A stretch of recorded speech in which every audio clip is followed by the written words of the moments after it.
Hello बच्चों, पिछले videos में हमने देखा कि हार्ट हमारा कैसे फंक्शन करता है।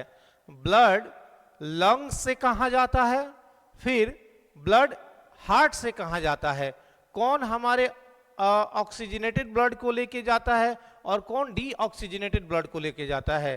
तो हार्ट में जो ये लेके जाने वाली बात हो रही है कि हार्ट में से ब्लड को कौन लंग्स में ले गया, फिर लंग से हार्ट में लाया, फिर हार्ट से पूरे शरीर में लेकर के गया, तो ये लेकर के जाने वाला जो ट्रांसपोर्टेशन का काम कर रहा है एक्चुअली में कर कौन रहा है, तो वो कर रहा है आपका ब्लड वेसल्स। कौन कर रहा है?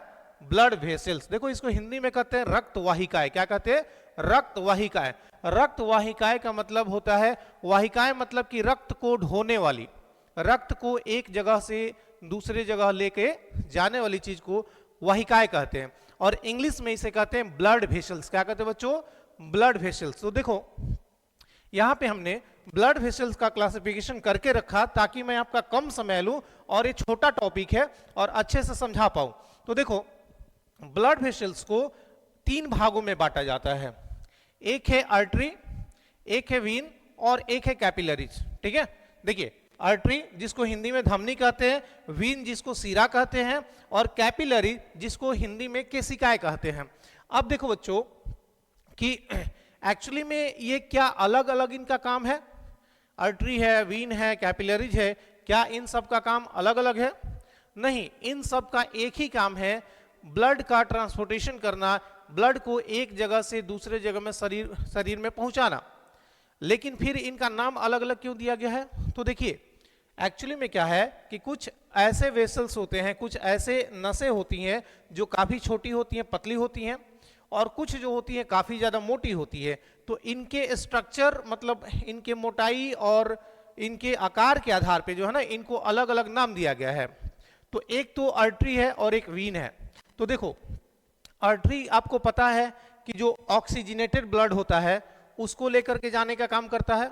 आर्टरी ऑक्सीजनेटेड ब्लड को ढोता है, कैरी करता है, और आपका जो वीन है वो डीऑक्सीजनेटेड ब्लड को कैरी करने का काम करता है। आपको इतना पता है, पिछले वीडियोज में मैं आपको बता चुका हूं कि आपका जो वीन है वो डीऑक्सीजनेटेड ब्लड को कैरी करेगा, आर्टरी है वो आपको ऑक्सीजनेटेड ब्लड को कैरी करेगा। लेकिन अगर एक केस में एक्सेप्शंस रहता है कि अगर पल्मोनरी आर्टरी की बात आती है, अगर पल्मोनरी शब्द लग जा रहा है तो पल्मोनरी अगर आर्टरी हो जा रहा है तो वहां पे ये क्या करेगा? डीऑक्सीजनेटेड ब्लड को कैरी करेगा। अगर पल्मोनरी वीन लग जा रहा है बच्चों तो ये ऑक्सीजनेटेड ब्लड को कैरी करेगा। इतना सिंपल सा चीज है, आप इसको समझ लेंगे। ये बहुत ही कंफ्यूजिंग होता है कि अगर पल्मोनरी लगा तो दोनों का काम चेंज हो जाएगा। वीन अगर डीऑक्सीजनेटेड ब्लड को कैरी कर रहा है तो ये ऑक्सीजनेटेड करेगा। अगर उसके पहले वीन के पहले पल्मोनरी वर्ड लग जाता है, तो अगर आर्टरी ऑक्सीजनेटेड ब्लड को कैरी करता है, अगर आर्टरी के पहले पल्मोनरी शब्द लगता है, वर्ड आ जाता है, तो ये डीऑक्सीजनेटेड ब्लड को कैरी करेगा। एक्सेप्शन है दोनों में क्या है? एक्सेप्शन है। और ये होता है सबसे छोटी वेसल्स जिसको कैपिलरीज कहते हैं, ये सबसे छोटी होती है। आप समझ लीजिए जैसे कि मान के चलिए कि आर्टरी, देखिए सबसे छोटी जो आर्टरी होती है वो कैपिलरीज कहलाती है।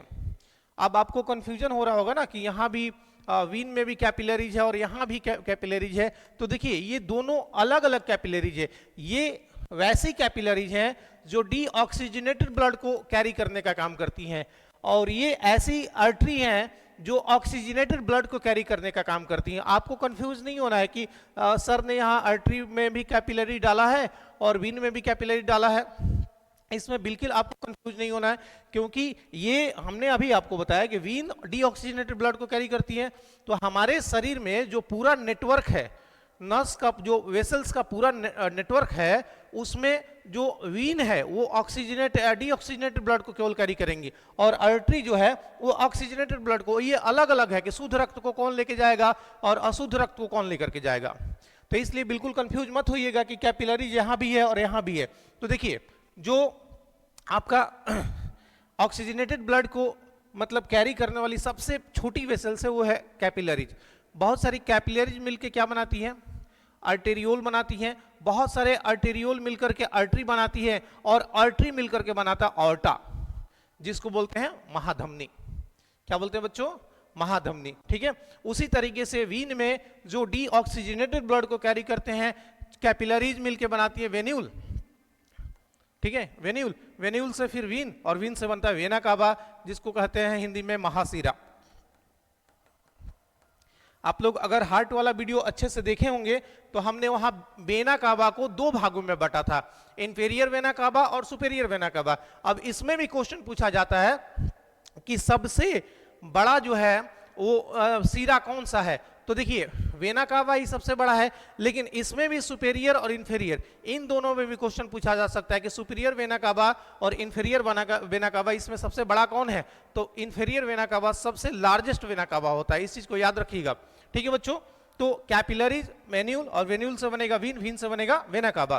देखिए इसमें जो होता है ना, आपको आर्टरी का फंक्शन बनाए हैं कि ब्लड को क्या करता है, ब्लड को हार्ट से, और हार्ट से फिर बॉडी में लेकर के जाता है। इसकी जो वॉल होती है ना आर्टरी की, वो थोड़ी मोटी होती है, इसमें वाल्व हमने क्रश किया है, इसका मतलब इसमें वाल्व नहीं होती है। और अगर ये आपका ब्लड जो है ना, ये ऑक्सीजनेटेड ब्लड को कैरी करता है। फिर वीन है, वीन में वॉल्व डबल टिक दिया है, यानी ये प्रेजेंट रहता है, इसकी वॉल पतली होती है, और ये डीऑक्सीजनेटेड ब्लड को कैरी करता है। ठीक है, ये कैपिलरीज है। देखिए कैपिलरीज की खोज एक इटली के बायोलॉजिस्ट थे, जिनका नाम था मार्सेलो माल्फिगी। ये नाम है मार्सेलो माल्फिगी। इन्होंने क्या किया था, डिस्कवरी किया था कैपिलरीज का, मतलब उसके बारे में पता लगाया था। उसके बाद जो सबसे स्मॉलेस्ट वेसल्स होती है वो कैपिलरीज होती है। ये सिंगल लेयर के बनी होती है, और ये एक्सचेंज करती है O2, CO2 और वेस्ट मटेरियल का ब्लड में। और एक इंपॉर्टेंट बात बता दें कि आर्टरी और वीन को ये क्या करती है, ऐड करने का काम करती है। तो आई होप ये आपको पूरा समझ में आया होगा, आप इसको नोट कर लेंगे। धन्यवाद।